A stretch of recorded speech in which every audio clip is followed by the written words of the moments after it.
नमस्ते, मेरो नाम तुलसा धमला पहाडी। ग्रामीण नारी उत्थान सङ्घ हरिपुरद्वारा सञ्चालित गरिएको एकता कृषि समूहको कोषाध्यक्ष म। स्थानीय बिउ चाहिँ हामीले अब यहाँ समूहमा सङ्कलन गरेका छौँ। अब समूहको सबै सदस्यहरू मिलेर अब जस्तै स्थानीय बिउमा हामीले मकै, बोडीहरू, कोदोहरू यस्तै अब रैथाने बालीमा यस्तै ल्याएर जम्मा गरेका छौँ।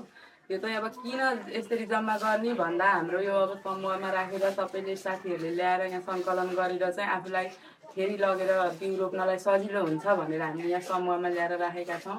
यो बिउ राखिकन हामीलाई अब बजार बिउ किन्नको लागि पैसा खर्च गरेर बजार गइरहने झन्झट भएन। यही बिउ लगेर रोप्न सक्छौँ।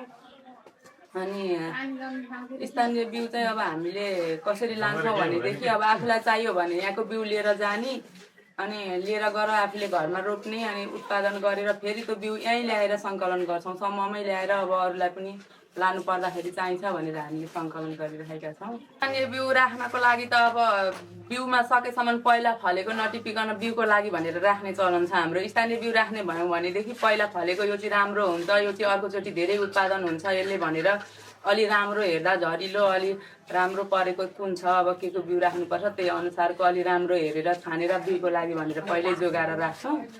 अनि त्यही ल्याएर बिउलाई राखेर अर्कोचोटि त्यही स्थानीय बिउ नै हामी उत्पादन गरेर बारीमा लगाउँछौँ। अब यसको फाइदाहरू भन्नुपर्दा चाहिँ अब हामीलाई अब फाइदै छ। हाइब्रिड बिउहरू भन्दा यो अब खानामा स्वादमा पनि स्थानीय बिउमा अब धेरै फरक हुन्छ, खानलाई पनि मिठो हुन्छ।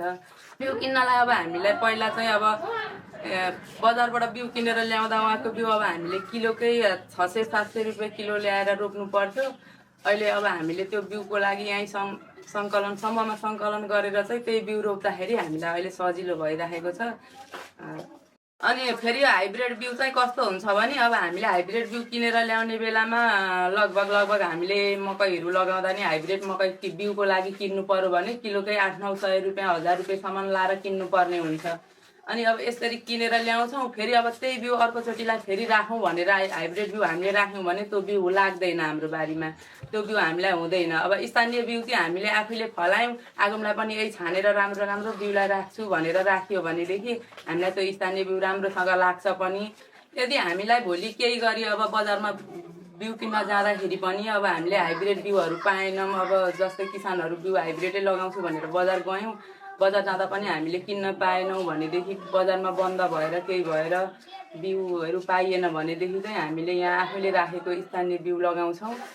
र यसैले हामीलाई अब आफ्नै बिउ आफूले राखेको बिउ लगेर खेतबारीमा बिउ लगाउँदाखेरि चाहिँ अब हामीलाई आत्मनिर्भर बन्नको लागि सजिलो हुन्छ। त्यही बिउ लगेर रोपेर फलाएर हामी खान सक्छौँ, हामीलाई अनिकाल लाग्दैन, हामीलाई खानलाई भोकमारी लाग्दैन। सबै किसानहरूलाई हामी के भन्छौँ भने अब हामीले त समूह बनाएर यस्तो अब लोकल बिउहरू जम्मा गरेर राखेका छौँ। अब हजुरहरूलाई पनि के सन्देश दिन्छौँ भने सकेसम्म अब हाइब्रिड बिउ भोलि नपाइन पनि सकिन्छ। यदि केही गरी बन्द भयो केही भयो भनेदेखि आफ्नै बिउ लगाएर पनि हामीले खेतबारीमा बाँझो राख्नु मिल्दैन। आफूले राखेको स्थानीय बिउ लगाएर भए पनि खेती लगाउनुपर्छ। सबैले जोगाएर राखौँ, स्थानीय बिउ संरक्षण गरौँ भनेर सबैलाई सन्देश दिन चाहन्छौँ।